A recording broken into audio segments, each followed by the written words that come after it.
As you can see, I'm letting it cook for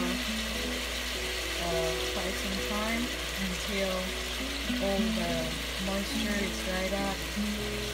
And I would want it to turn a little bit more brown before I can go ahead and add my vegetables, the tomatoes, onions, green paper, or bell paper, and we'll see how it turns out.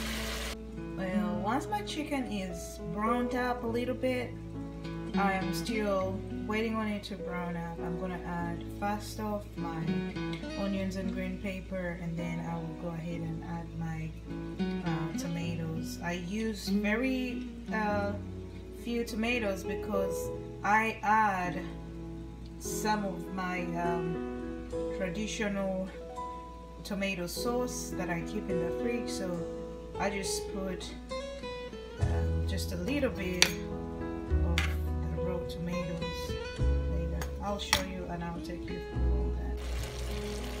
And since I want my chicken to have some little bit of the smell of the onions and the green paper, at this point I will go ahead and add my onions and green paper, and I will cover it up and let the smell be absorbed by the chicken.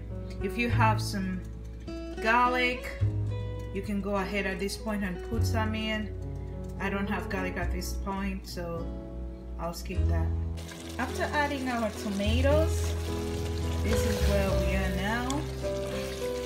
Our chicken is cooking, and I'm going to go right ahead at this point and add my potatoes. See you later.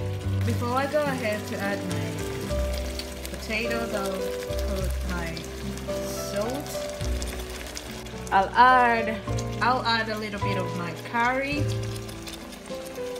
I love curry. For those of you that know, most African dishes are made of curry. We love our curry, we love our spices.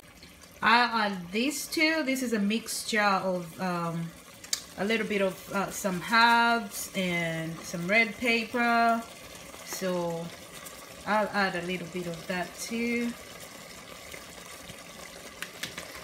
I'm gonna go ahead and add some bit of turmeric. So at this point I've added some turmeric, some black pepper, salt, and a cup of some spices, and I think I'm ready to add my potatoes. My potatoes are right over here, as you can see. And the last ingredient that I'm going to put when everything is just about to be done will be my cabbage.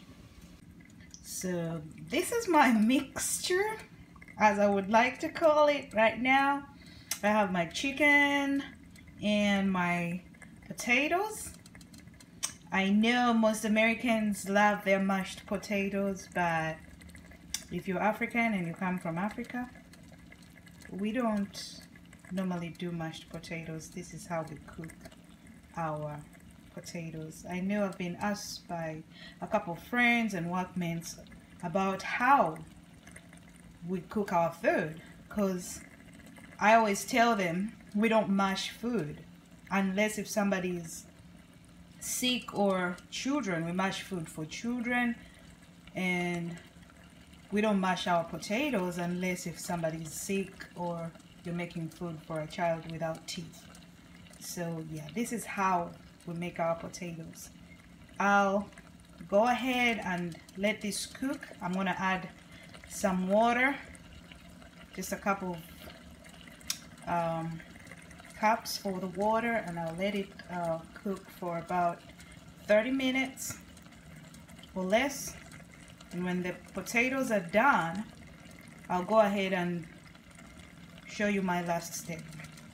As you can see, I have a bowl of warm water. I love rinsing my cabbages in warm water before I cook them. I don't know if that's bad or not, but yeah. I normally do that. I soak them in some warm water for just a couple minutes and then rinse them before I can cook them. It's something that I don't know if it's correct or not. I stand to be corrected, I stand to learn.